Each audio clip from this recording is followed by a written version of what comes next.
Ya vamos a comenzar.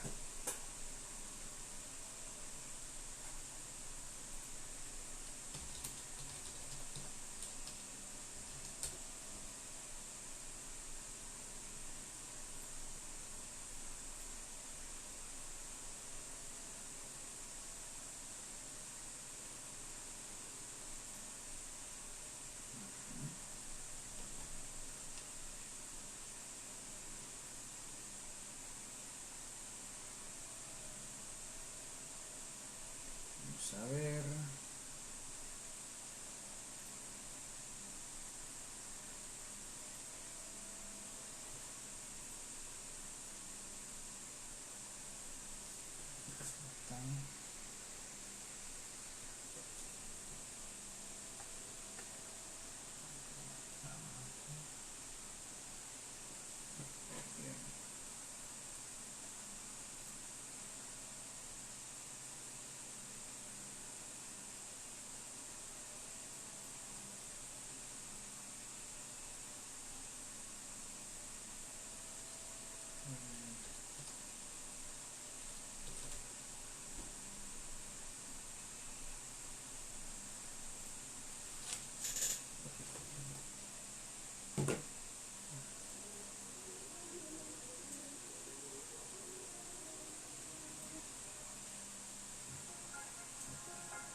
Ahora sí.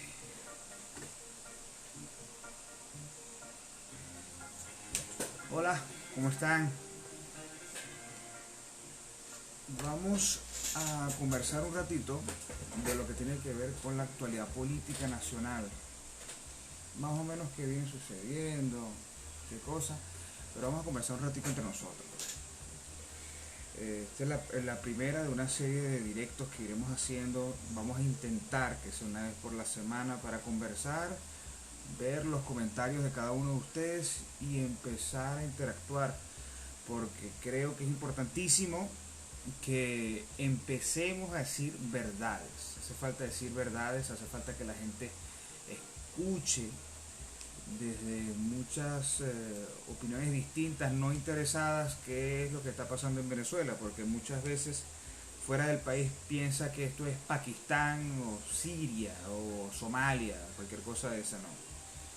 Más bien muchos amigos han venido a Venezuela en estos tiempos y han estado claramente sorprendidos de las cosas y cómo se está manejando aquí. Se encuentra en un país dolarizado, se encuentra en un país con ausencia de medicamentos, se encuentra en un país sin, no distinto al que tenían, pero curiosamente se encuentra en un país con los anaqueles llenos. Esa serie de detalles es lo que la gente no entiende en el exterior. Y también queremos aclarar esa serie de situaciones y queremos empezar a hacer conversaciones, diálogos. Buscaremos traer invitados, buscaremos traer personas duchas en otros temas, porque creo que es importantísimo que la gente empiece a conversar sobre cosas que nos interesan a todos, no solamente la falta de poder adquisitivo, no solamente la falta de agua, de luz, etcétera, todo lo que vivimos los venezolanos, que no tengo que enumerarlo, ya todo el mundo está clarito en cuáles son los problemas que vivimos. Pero creo que es cierto que deberíamos buscar espacios para que la gente hable y se converse. Saludos a Andrés de Carora, hermano. Saludos también a Anthony TV, mi hermano que está en Chile. Tiempo sin saber, sin hacer estos tipos de streaming, pero encantado. Anthony, por cierto, que nos está viendo, es uno de los venezolanos del exterior en Chile que yo veo que hace más cosas positivas. Él hace delivery en Chile y siempre tú lo ves haciendo algo bueno por algún compañero venezolano, por algún hermano venezolano que está pasando necesidad en Chile. No sabes lo importantísimo que es eso, porque es un poquito de luz ante tanta oscuridad, es un poquito de luz en tanto odio, tanto resentimiento y tanto dolor.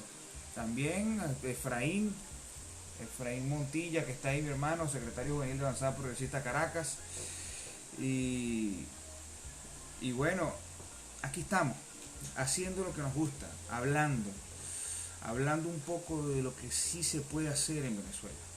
Y la política tiene que dejar de ser esa práctica oscura que muchos ven y tienen que empezar a hacer algo para solucionar los problemas a la gente. Hay que empezar a debatir sobre cuáles son las soluciones, hay que empezar a debatir de cómo vamos a solucionar lo que estamos viviendo, cómo podemos dar nuestro granito de arena, como hace Anthony en Chile, como hace Andrés allá en Lara, como hacemos nosotros aquí en Vargas, en La Guaira, haciendo lo que nos toca. Si es emprender, hay que emprender. Si es trabajar, pararse todos los días temprano, eso ya es una lucha importantísima. Y eso tiene que ser reivindicado, eso tiene que ser valorado. No solamente el discurso político de que si un sector de la oposición o el otro, el oficialismo. Hay que ir más allá de eso, hay que caer en lo que son las soluciones a los problemas de la gente.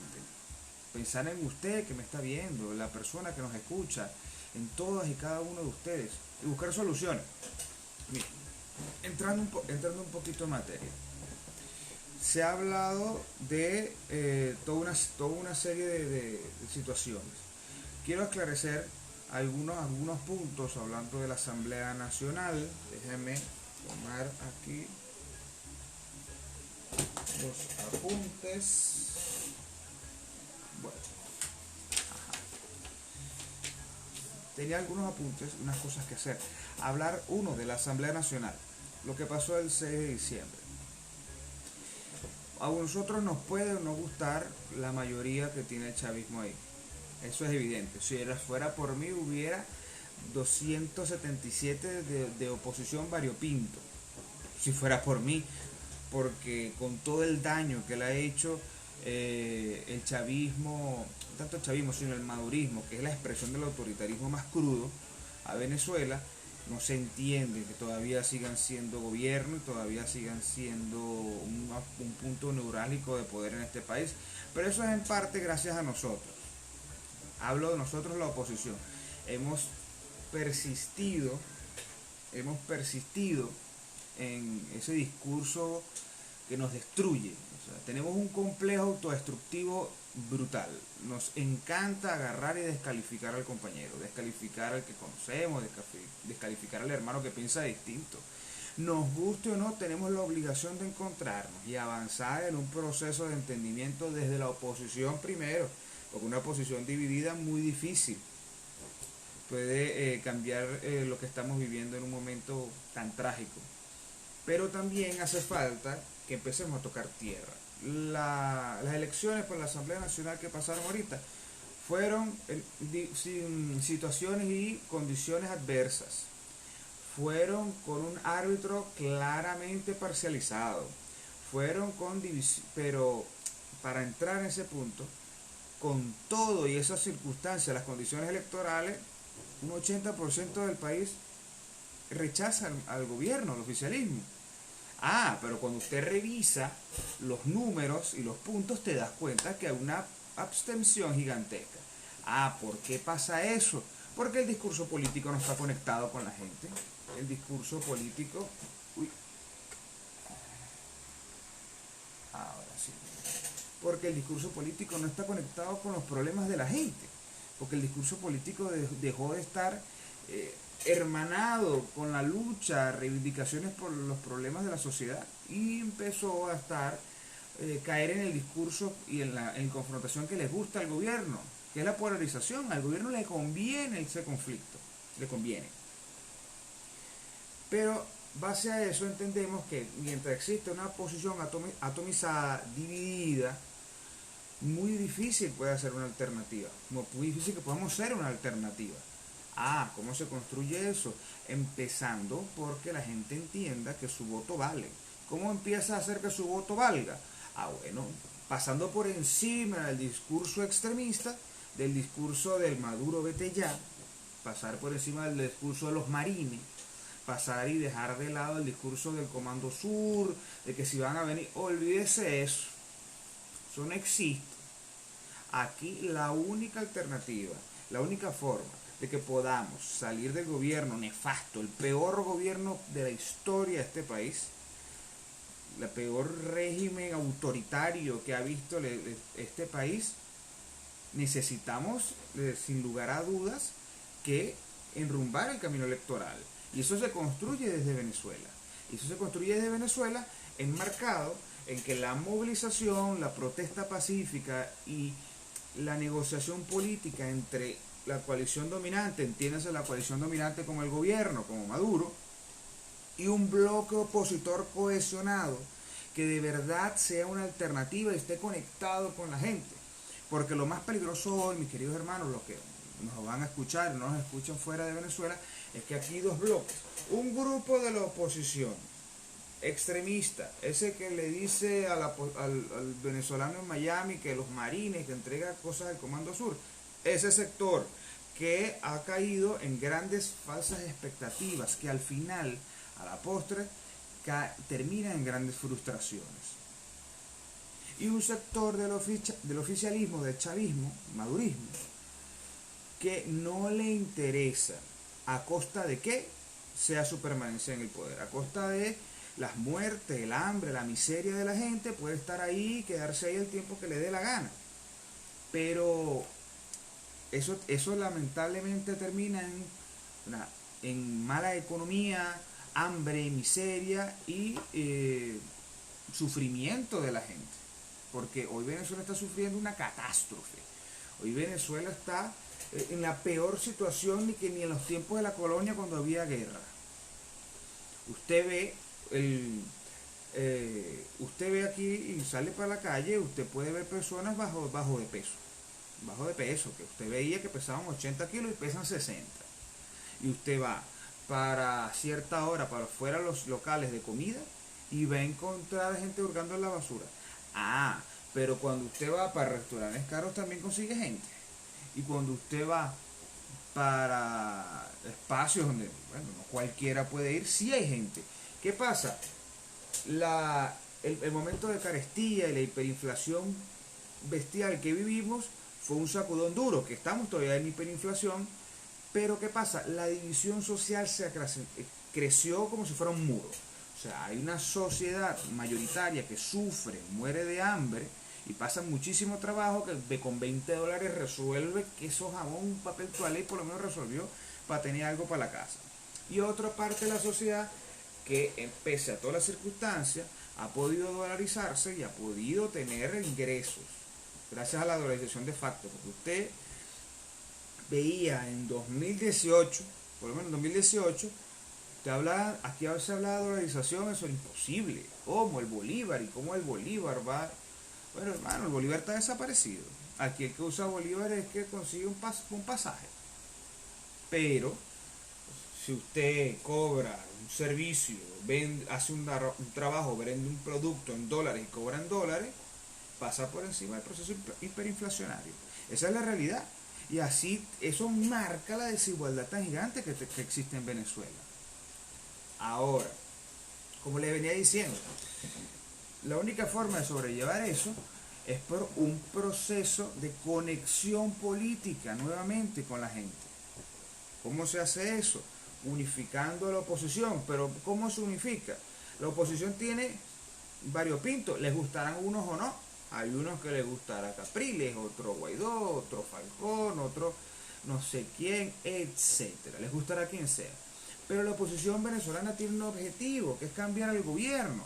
Lo que nos diferencia es la forma en que nosotros pensamos que debería ser ese cambio.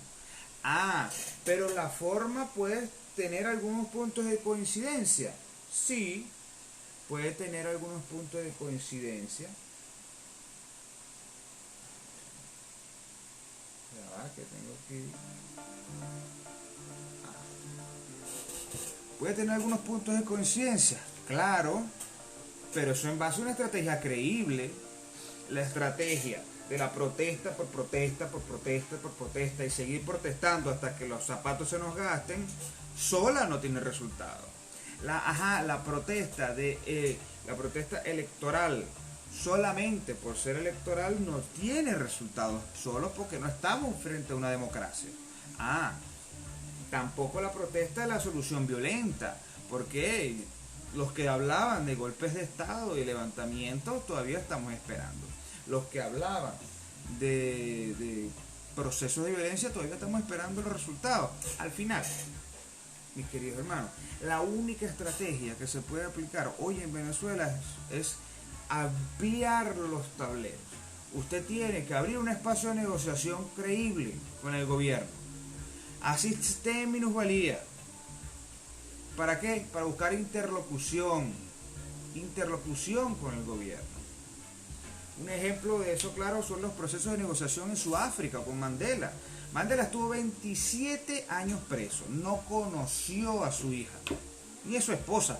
Si usted, si Dios lo quiera, alguien está preso y está casado, al final no va a tener esposa porque no la conoce. Eso le pasó a Mandela. Y después 44 sentadas negociando con el gobierno autoritario de Leclerc, que era un gobierno del apartheid, lograron abrir un proceso de negociación. ¿Para qué? Para el proceso electoral. Lech Walesa en Polonia tuvo que ir a un proceso electoral en minusvalía para garantizar voces dentro de ese parlamento y así poder entrar en negociaciones e interlocuciones con el gobierno autoritario de Jaruzelski, si no me equivoco. Esas realidades nos obligan a abrir esos escenarios. Y hay otro gran politólogo venezolano que es John Magdaleno. Viene haciendo estudios brillantes sobre el proceso de transición democrática. Y todo te indica que la negociación política, los procesos electorales y la presión, entiéndase, manifestación pacífica, son los únicos que engranados pueden garantizar algún tipo de garantías para presionar al gobierno autoritario. El gobierno autoritario, como este, se sostiene de 3 pilares. Vamos a contar. Se sostiene por la Fuerza Armada, la Fuerza Militar, el monopolio de las armas. Se sostiene por fuerza financiera, entiéndase, aliados estratégicos internacionales y también aliados financieros internos. Y se sostiene por su partido. Más nada. Eso es lo que lo sostiene. ¿Cómo tú puedes menoscabar las bases de respaldo que te permitan generar cambios? Si tú, en vez de enfrentar ese proceso como si fuera una última batalla, una guerra tipo Avengers, en vez de enfrentar ese proceso así, tú tienes que ir poco a poco menoscabando las bases de respaldo de ese gobierno autoritario. Ok. Y recaemos en eso. Las elecciones, el proceso electoral. La única forma de tú poder generar algún tipo de espacios es mediante los procesos electorales. Este año son elecciones a gobernadores y consejos legislativos. Hay una propuesta de que sea una mega elección alcaldes y concejales, diputados, consejos legislativos y gobernadores. Hay una propuesta, pero hoy tocan las elecciones de gobernador. ¿Qué vamos a hacer? No vamos a participar tampoco. Dejamos que pasara lo que pasó en 2018, lo que pasó en 2020, lo que pasó con las alcaldías en 2017, porque nadie habla de eso tampoco. Pero la oposición venezolana también regaló 237 alcaldías. Las regaló.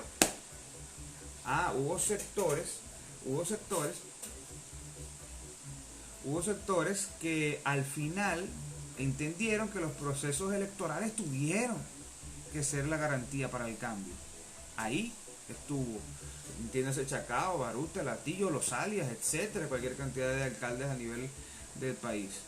Y ahí hay espacios donde la oposición se nutre, tiene espacios para hacer política, tiene mejor vivencia. Igualito que pasó con los gobernadores. Este año nos toca defender eso, no cometer los mismos errores de la abstención de 2018, 2020, 2017. No podemos cometer los mismos errores.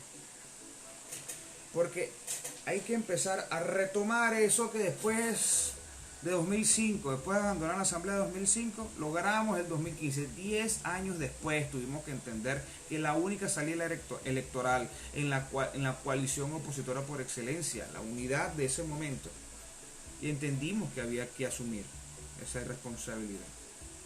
Ahora, hoy cometemos los mismos errores de 2005 porque parece que no nos gusta ver el pasado, pero el pasado hay que verlo para analizarlo, para no cometer los mismos errores. Yo si paso por el mismo sitio tengo que ver dónde está la piedra para no tropezarme 2 y 3 veces. Si lo hago 2 y 3 veces hasta 5 y 6, soy masoquista. No tiene de otra. Entonces, para concluir, para ya ir cerrando, para ir cerrando con estas conversaciones que vamos a tener. Vamos a ver que sean esporádicas, una o dos veces semanales, para conversar un poco de lo que sea, de lo que está pasando. Y les quiero concluir, bueno, la Asamblea Nacional es la que está, es la Asamblea Constitucional que toca, nos guste o no, tocada por constitución, no es que a Rubén Melián o a quien sea, las condiciones me gustan y no participo, bueno, pero la Constitución establece ciertas cosas y tú no decides cuando te quieres elección, cuando te convienen o no. Las elecciones están ahí pautadas y esa Asamblea Nacional es la que toca. Ahora, este año elecciones a gobernadores, ¿vamos a permitir que perdamos todos los gobernadores otra vez? Les aseguro que va a haber sorpresas. Ya los gobernadores que están electos de oposición van a lanzarse a esas elecciones. Va a haber nuevos candidatos, va a haber nuevos bloques opositores. Y es el momento que la ciudadanía entienda que en la expresión de su opinión, en la expresión de su voto, en la expresión de su protesta, siempre va a dar mejor resultado que esperar que nadie vaya a hacer algo. Si usted está molesto porque le falta gas, organícese y proteste. Si a usted le falta luz, le falta internet, le falta todos los servicios que nos falta a todos, usted tiene todo el derecho de protestar y alzar la voz, siempre pacíficamente. Si usted está inconforme con el gobierno de turno, con el gobernador de turno, organícese. Ahí están los partidos políticos, hay un variopinto de lo que sea, pero no importa, vote y exprésese, porque es la única forma que hay. Y poco a poco se irán sumando personas que abandonaron la ruta de la antipolítica y la locura, esperando que evitar que sigamos perdiendo el tiempo después que pasó 2018, 2019, 20 y seguimos en 2021. Y las expectativas que están por los aires están por el piso. Bueno, hay que reconstruir esas expectativas.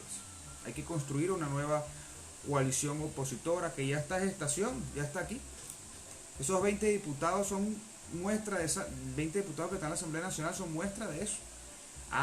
Pero hace falta abandonar la confrontación estéril, porque sí, la conexión política con la gente y sus necesidades, porque ahí es la única forma de volver a que las masas entiendan que la política, la ruta electoral y las soluciones están de la mano de ellos, no en la mano solamente de un individuo. Nos vemos, hasta pronto.